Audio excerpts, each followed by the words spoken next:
Neraka yang pertama itu namanya Hawiyah. Itulah neraka yang paling panas.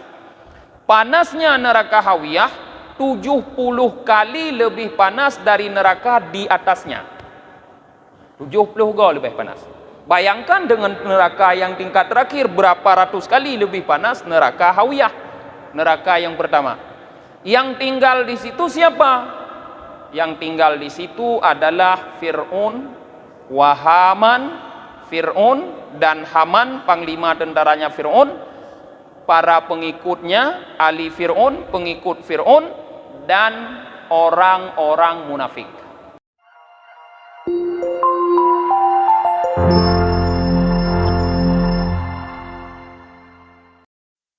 Assalamualaikum warahmatullahi wabarakatuh. Alhamdulillahi rabbil alamin wa bihi nasta'inu ala umurid dunya waddin. Asyhadu an la ilaha illallah wahdahu la syarikalah wa asyhadu anna Muhammadan abduhu wa rasuluhu la nabiyya ba'dah. Allahumma salli wa sallim wa barik ala sayyidina Muhammad wa ala alihi wa sahbihi ajma'in, amma ba'd. Allahumma allimna ma jahilna wa dhakkirna ma nasina wa fahimna ma lam nafham. Subhanaka la ilma lana illa ma 'allamtana innaka antal alimul hakim. Rabbi shrah li sadri wa yassir li amri wahlul 'uqdatam min lisani yafqahu qawli.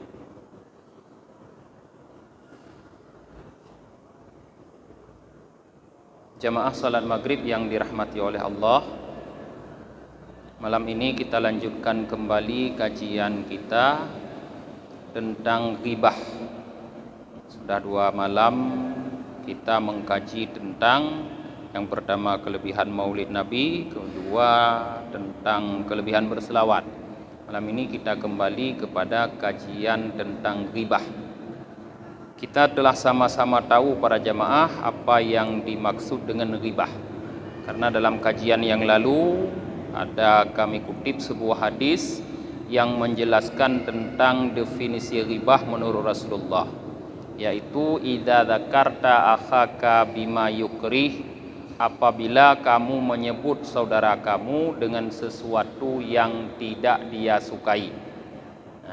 Nyan menurut Rasulullah tapegah ke urang lain perihal yang urangnya monyogedepu bengeh ke anak galak ke, itulah yang disebut dengan ghibah. Maka pada malam ini kita akan mengkaji tentang beberapa model ghibah. Qala al-faqih radhiyallahu ta'ala an, berkata al-faqih Abu Lais, semoga Allah ridha kepada beliau, al-ghibatu ala arba'ati aujahin. Kata beliau, ghibah ini dapat dikelompokkan dalam 4 model. Jadi ghibah bisa dikelompokkan dalam 4 model kata Abu Lais. Ya, jadi ada model-modelnya ghibah. Fi wajhin hiya kufrun, wa fi wajhin hiya nifaqun, wa fi wajhin hiya maksiyatun, warabi'u mubahun wa huwa ma'jurun. Dalam satu model ghibah itu kufur, artinya dapat membuat orang yang mengghibah semacam itu menjadi kufur. Wa fi wajhin nifaq hiya nifaq, dalam satu model yang lain ghibah itu nifaq, dapat membuat orang yang menggibah seperti itu menjadi orang munafik. Wa fi wajhin hiya maksiyah, dan satu model lagi dianya ghibah itu maksiat, perbuatan dosa kepada Allah. Warabi'u, dan model yang keempat mubah, ghibah itu mubah. Wa huwa ma'jurun, dan ghibah model yang keempat yang mubah ini ma'jurun, diberikan pahala. Rupanya walaupun pada dasarnya ghibah ini tidak baik, tapi ada model-model ghibah yang keempat ini yang orang yang menggibah seperti ini dapat pahala, malah merumpok pahala ibadah rupanya, meupat je ke ibadah. Nah, fa amma wajhul ladzi huwa kufrun fahuwa ayyaghtabal muslima fayuqalu lahu la taghtab fayaqulu laisa hadha ghaibah wa ana sadiqum fi dzalik faqad istahalla ma harramallahu ta'ala wa man istahalla ma harramallahu ta'ala sara kafiran. Na'udzubillah. Adapun model ghibah yang ia adalah kufur, model ghibah yang orang yang melakukan ghibah tersebut menjadi kufur, bersifat kufur, berarti pelakunya disebut kafir. Jid ke kafir itu menyalahkan yang tak menghibah. Kiban model ghibah yang membawa kita bisa menjadi kafir. Fahuwa ayyaghtabal muslima, yaitu ia menghibah seorang muslim. Kita membicarakan keburukan seorang muslim. Fayuqalu lahu, tiba-tiba di saat kita sedang membicarakan keburukan seorang muslim, dikatakan untuk kita, dikatakan baginya, la taghtab, jangan kamu menggibah. Artinya sedang kita menggibah, ada orang yang melarang, yang mengingatkan kita, la taghtab, jangan kamu menggibah. Tengah dah pegah-pegah gegap, tengah dah mupat-upat, ikut ingon, be nemupat, be aduh nemupat, ikut ingon. Nah, di saat seperti itu, fayaqulu, orang yang menggibah itu berkata, laisa hadza ghibah, ini bukan ghibah. Wa ana sadiqum fi dzalik, dan saya benar terhadap apa yang saya ceritakan ini. Jadi orang yang menggibah ini, yang menceritakan keburukan orang lain, di saat diingatkan jangan kamu menggibah, dia mengatakan ini bukan ghibah. Jadi ceritanya terhadap keburukan orang lain itu dia anggap bukan ghibah. Bahkan dia mengatakan saya jujur ini. Nyokon nadra aku puna-puna apa Aceh. Nyokon tulit, nyo lagena aku pegah. Kon mupatnya, lagena aku pegah. Kun urang yang mupatnya. Maka kata Abu Lais, di saat dia berargumen seperti demikian terhadap ghibahnya, faqad istahalla ma harramallah, maka sungguh ia telah menghalalkan apa yang Allah haramkan. Karena yang dia ceritakan tadi keburukan orang, jelas dalam hadis Rasulullah menceritakan keburukan orang yang ada pada orang itu ghibah. Tapi dia mengatakan bukan ghibah. Nah, bahkan dia mengatakan bahwa apa yang dia ceritakan benar.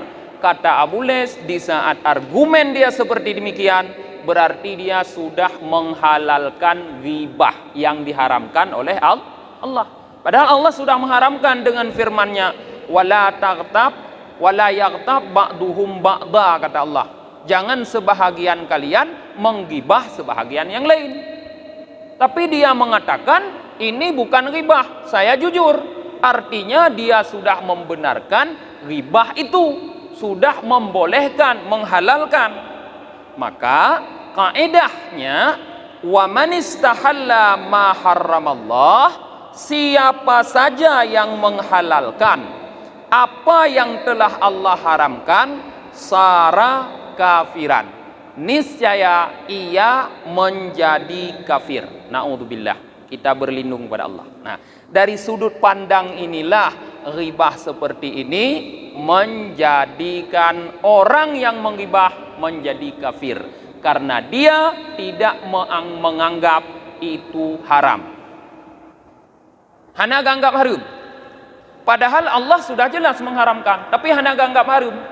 Watena urang tam be nemu upat, malah dia menjawab nyokon mupat lagena aku cerita. Nyan dari sudut inilah yang membuat menjadi kafir, bukan ghibahnya sendiri, tapi argumennya terhadap ghibah tersebut. Maka ini banyak terjadi para jamaah di kalangan kita.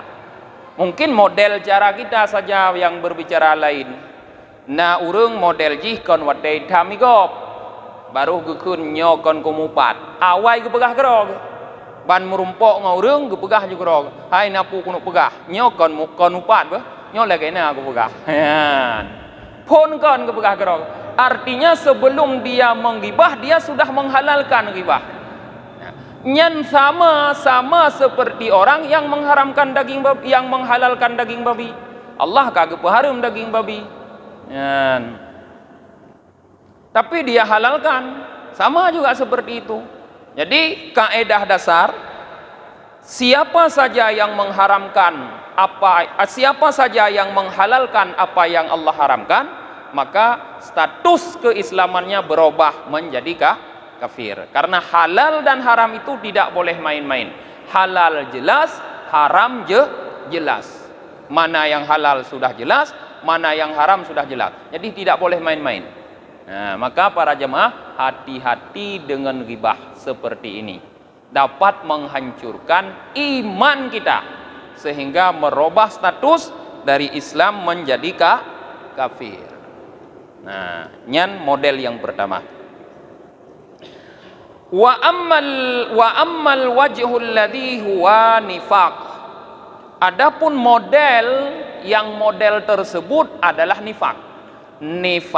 Jadi model ghibah yang menjadikan orang yang menggibah itu munafik. Fahuwa ayyaghtaba insanan fala yusammihi indama ya'rifu annahu yuridu minhu fulanan. Yaitu ia menggibah seseorang, menceritakan keburukan yang ada pada seseorang, tetapi dia tidak menyebutkan nama orang tersebut. Pegah berugop tapi hana pegah thonan urangnya. Tidak menyebutkan nama orang tersebut. Cuma dia bercerita keburukan orang itu indama ya'rifu annahu yuridu minhu fulanan. Di hadapan orang-orang yang mereka sudah tahu, sudah sangat paham siapa yang ia maksud dengan ceritanya tersebut. Yang dia maksud adalah si fulan. Kajelah kamuri jutho. Urang tika ganggo nyan tika nanti urang kamu tho nyan tho kena pegah. Cuma gigoknya hana kepegahnan tagai. Pakon hana kepegahnan. Nah alasan fahwa yartabuhu, dia menggibah orang tersebut wa yara fi nafsihi annahu mutawari'un, dan dia melihat dalam dirinya bahwa dia mutawari'un, orang yang menjaga diri. Jadi alasan dia tidak menyebut nama supaya dia terlihat sebagai orang yang menjaga diri. Tantang kon urung mupat. Sebab hana pegahnan. Supaya tidak terlihat tantang urung mupat, hana pegahnan. Nah, meupat yang demikian fahadza huwa nifaq. Huwan nifaq. Maka ini kata Al-Faqih Abu Lais adalah nifaq. Nifaq itu satu penyakit yang orang yang mengalami penyakit tersebut, menderita penyakit tersebut, disebut dengan munafik. Nyan bahaya penyakitnya. Walaupun hana jelas langsung juga kafir, walaupun tidak langsung dihukumkan kita sebagai kafir, tapi bahaya. Karena dalam firman Allah dalam surah Al-Baqarah, Allah mengatakan, apabila seseorang telah tertimpa penyakit tersebut, fazadahumullahu marada, maka Allah tambah terus kepada mereka itu penyakit. Payahlah tu nyoba sadanyo menyoka kenang penyakit ni nifak. Payah pulih tu menyoka kenang penyakit nifak. Mutamah-tamah laju sakit. Payah dah minta ubat. Nah, maka hati-hati. Walaupun hana pegahnan. Tanya biasa ada fikir mana ada pegahnan jut. Yang penting baik pegahnan. Jut pegah engkau tapi ben pegahnan. Mau urang yang dengar yang engkau tekai turi tho urang yang temang tu tanya. Nyo biasa temimba dengan ni tanya. Yan. Jangankan dah pegah urang awam, urang malim bila dimimba dengan tua ke ti. Dak urang malim tua ke ti gogo. Anak tingan ke hai dengan hanjut. Tua ke ro timba lah jo. Nah. Kemudian yang ketiga, model yang ketiga, Wa ammal ladzi huwa maksiatun. Adapun model yang ghibah model tersebut adalah maksiat, fahuwa ayyaghtaba insanan wa yusammihi. Maka yaitu ia menghibah seseorang dan disebutkan namanya. Ya, bedanya yang tanya. Yang model kedua nifak tidak disebut nama. Ini disebut langsung jelas nama. Si fulan juga. Dighibah seseorang dan disebut namanya. Tetapi di saat dia menghibah wa ya'lamu annaha maksiyah, dia tahu bahwa yang dia lakukan itu adalah maksiat. Gedepu but nyan but dosa. Cuma abah ka biasa haidun nyoba tadanya. Karena sudah biasa menceritakan keburukan orang, maka dia tidak bisa diam. Mungkin menyokun urang jamun punggung lagi punggung manok inong nah. Me tapi manok tuh bohnya. Yang lagi nyan, monyoguim lantong tekit tuum lagi kunyan, pe ada mong tekit. Nyohana kebegah kau. Roh kebegah, tapi dia tahu, dia sadar bahwa dia sedang melakukan dosa, bahwa perbuatannya menghibah orang itu adalah berdosa. Fahuwa asin, maka dia itu di saat menghibah itu adalah asin, pelaku maksiat, wa alaihi taubah, dan wajib untuknya bertaubat. Nah, jadi kalau kita menghibah seperti itu, berarti kita menjadi pelaku maksiat.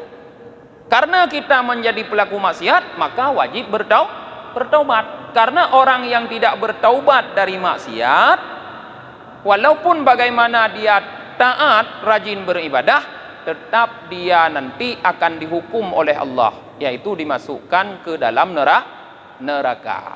Tetap. Cuma beda level neraka sagai dengan urang yang model kedua muno yang munafik. Beda level neraka dengan orang yang pertama, yaitu orang yang kafir.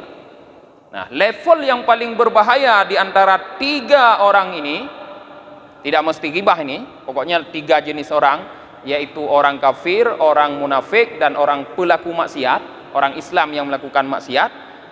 Ya, level yang sangat mengerikan adalah level orang munafik. Karena berdasarkan firman Allah, innal munafiqina fid darkil asfali minan nar. Sesungguhnya orang-orang munafik berada dalam darkil asfal, jurang yang paling bawah, finnar, dalam neraka. Neraka itu ada tingkatan-tingkatannya. Jadi orang munafik paling bawah. Di dalam hadis Jibril, di mana Jibril bercerita tentang hadis-hadis Rasulullah, maksudnya hadis cerita Jibril kepada Rasulullah tentang neraka. Neraka yang pertama itu namanya Hawiyah. Itulah neraka yang paling panas. Panasnya neraka Hawiyah 70 kali lebih panas dari neraka di atasnya. 70 kali lebih panas. Bayangkan dengan neraka yang tingkat terakhir berapa ratus kali lebih panas neraka Hawiyah, neraka yang pertama. Yang tinggal di situ siapa? Yang tinggal di situ adalah Fir'aun, Haman, Fir'aun dan Haman, panglima tentaranya Fir'aun, para pengikutnya, ahli Fir'aun, pengikut Fir'aun, dan orang-orang munafik. Iblis saja tidak tinggal di neraka tersebut. Iblis neraka watuhlom yang lebih ringan macam. Berarti lebih parah orang munafik siksaannya daripada iblis. Lebih parah munafik. Nah, sedangkan orang yang kufur di atasnya. Artinya orang kafir lebih ringan sedikit siksaan dibanding orang munafik. Nah, karena bahayanya orang munafik lebih bahaya bagi Islam daripada orang kafir. Karena orang munafik jelas kufur, tapi orang munafik ini tidak jelas, bagai musuh dalam selimut atau bagai api dalam sekam. Apu yang ada terkalon ni, cuma asap, tapi apu ina tekum, abai haju baju keroi pada teka hanali tekum. Nyan orang munafik. Nah, maka hati-hati. Sedangkan orang yang asi, kita umat Muhammad ini yang melakukan maksiat, kalau belum bertaubat dari maksiat tersebut sampai meninggal, maka juga akan masuk neraka. Nerakanya neraka yang paling atas, yang paling ringan. Neraka paling aduh yang paling ringan. Tapi ringan-ringan neraka yang mungkin ringan gimana? Kon ringan lagi penjara, neraka. Nah, yaitu neraka jahanam. Nyan yang paling ringan waduh. Nah, nyaninan urung yang asi. Kapan mereka keluar? Dalam hadis tersebut yaitu di saat Nabi Muhammad memberikan syafaatnya, dijemput oleh Nabi Muhammad. Karena berdasarkan hadis yaitu man kana fi qalbihi mithqalu dzarratin minal iman dakhalal jannah. Siapa saja yang dalam hatinya terdapat iman walaupun sebiji-bijian, ya, biji sawi, dakhalal jannah, pasti masuk surga. Tapi setelah lewat dulu dalam neraka. Maka Al-Faqih mengatakan wa alaihi taubah. Kalau dia sadar itu dosa, berarti dia di saat itu sebagai pelaku maksiat wajib dia bertaubat supaya jangan masuk neraka. Lalu bagaimana cara bertaubat? Nah, para ulama berbeda pendapat tentang cara bertaubat daripada ghibah. Qala Al-Faqih radhiyallahu taala an qad takallama an-nas fi taubatil mughtab. Nah, Al-Faqih Abu Lais berkata, ulama-ulama berbicara tentang taubatnya orang yang menggibah. Hal tajuzu min ghairi ayyastahilla min sahibi? Bolehkah orang yang menggibah itu bertaubat tanpa meminta halal atau meminta maaf kepada orang yang dia gibah? Bolehkah? Artinya dia langsung taubat, minta maaf pada Allah. Sedangkan orang yang dia ghibah tidak didatangi diminta maaf sama orang tersebut. Qala ba'duhum yajuz. Berkata sebahagian mereka para ulama, boleh seperti itu. Wa qala ba'duhum la yajuz ma lam yastahilla min sahibih. Sebahagian ulama lagi mengatakan tidak boleh seperti itu, tidak bisa seperti itu taubat orang yang menggibah selama dia tidak meminta halal atau meminta maaf kepada orang yang dia gibah. Jadi ada khilaf pendapat ulama. Ada ulama yang mengatakan cukup minta maaf bertaubat kepada Allah, tapi ada ulama yang mensyaratkan selain dia meminta maaf pada Allah juga harus dia minta maaf kepada orang yang dia ghibah. Wahwa indana ala wajhain, kata Abu Lais, menurut kami ini ada dua jalan. In kana dzalikal qaul qad balagha ila alladzi ghtabahu fataubatuhu ayyastahilla minhu. Jika perkataan ghibahnya, kata Abu Lais, sudah sampai kepada orang yang ia ghibah, misalnya dia menggibah si Hasan, ghibahnya itu sudah sampai ke telinga si Hasan. Si Hasan kai depu, oi pegah gelung rupanya, kai depu si Hasan. Nyan fataubatuhu ayyastahilla minhu. Maka taubat dari ghibah tersebut adalah mendatangi si Hasan, meminta maaf kepada si Hasan. So yang neupat, jak ba urunyan ya leke maah. Nyan menyo upat drone katruh ba punyung ji kai depu ji. Nah, nyan menurut Abu Lais. Wa illam yablugh, tetapi jika taubatnya belum sampai ke telinga si Hasan tadi, nah, falyastaghfirillah, maka hendaklah ia memohon ampun kepada Allah, wa yadhmir alla yauda ila mithlih, dan dia menanamkan dalam hatinya, mengazamkan dalam hatinya agar untuk tidak lagi kembali kepada perbuatan menggibah tersebut. Jadi upat yang kita nyaw pegahnya hana itu pula le urang yang tahu upatnya. Hana tahu pegah baji. Save ehno berarti segai.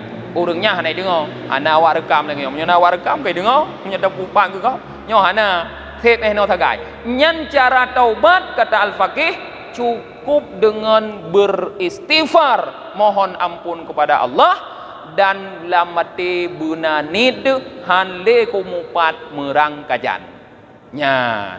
Jadi berarti tergantung kiban upat dan nyan pu kai te pu le urang yang upat pu hana yang kemenan cara model taubat.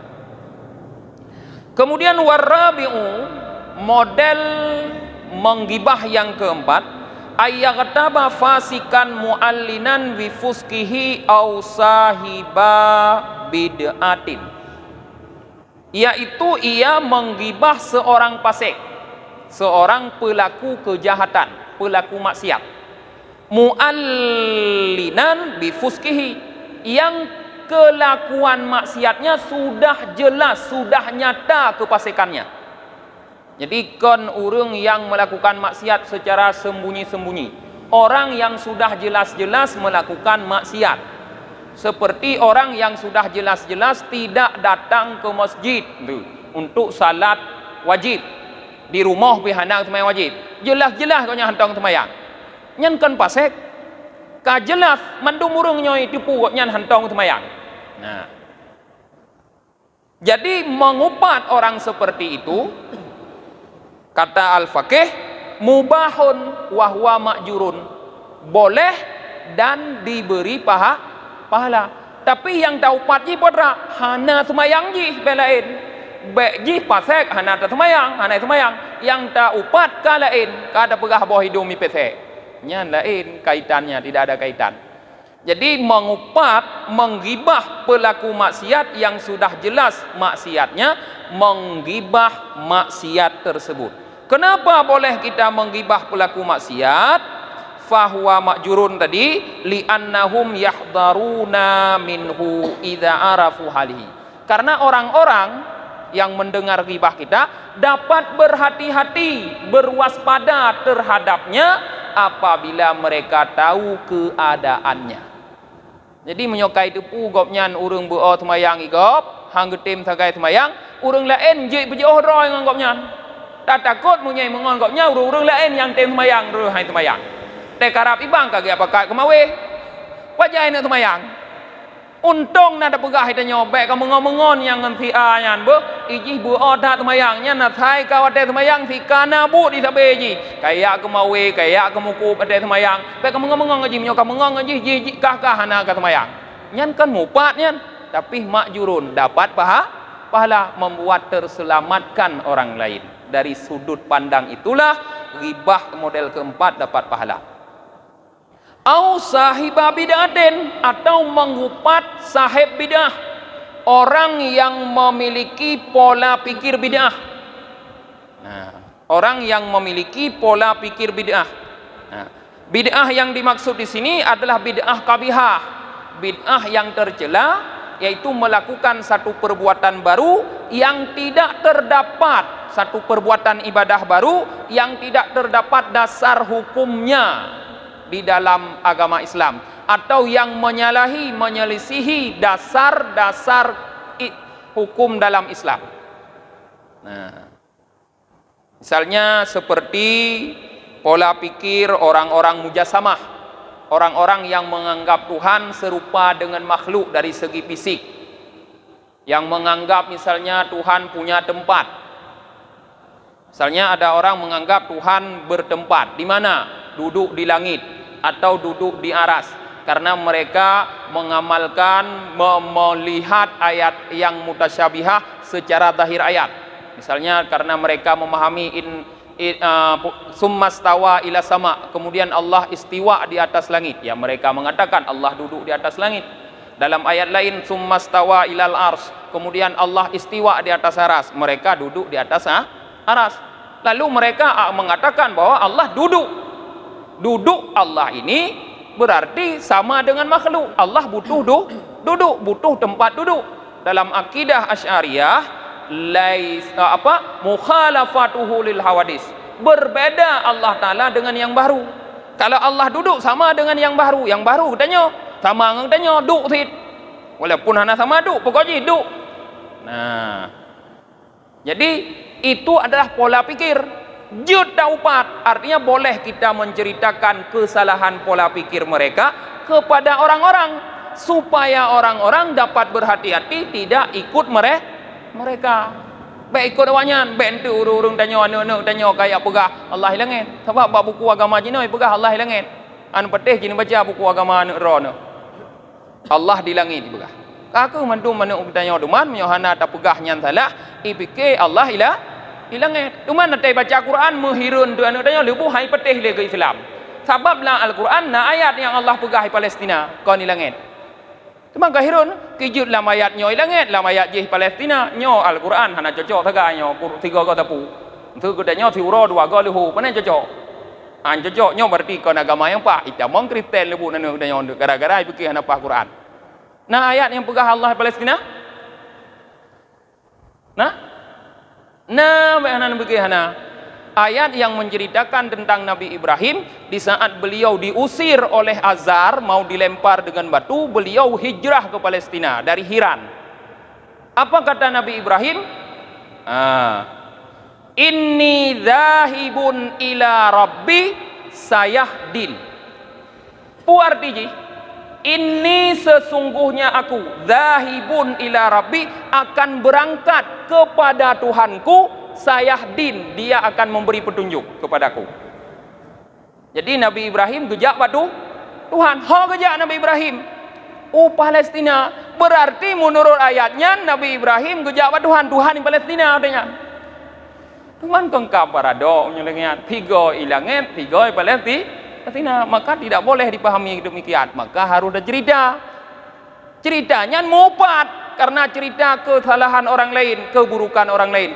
Tapi meupat yang model seperti itu makjurun dapat pahala, tetapi dengan syarat yang kita ghibah, yang kita upat adalah metodologinya, pola pikirnya, bukan orangnya. Kanyona yang lebih hebat mupat bengeh ke pola pikir roh mukun ke urung tetap dosa. Bengeh ke pola pikir roh mutuna urung tetap dosa. Kita ceritakan kesalahan pola pikir bukan menjelekkan orangnya. Nyan makjurun dapat pahala para jemaah. 2 menit. Nah, para jemaah. Tiban. Yang pertanyaan presiden daupat. Wujud daupat presiden. Nah, apabila yang daupat adalah kebijakannya, boleh. Tapi menyotaupat presiden hanyut. Nyan susah dah dia minta. Munyo tegedi upat katanya, irekam lagi nyo. Gedengoi presiden, berarti upat kita sampai ke telinga presiden. Nyan wajib ya Jakarta rono istana merdeka gede ya lekemah. Sampai mati dia hendak demung lekemah. Baru bak pagi daman kaji uthe dia buat tentera ina.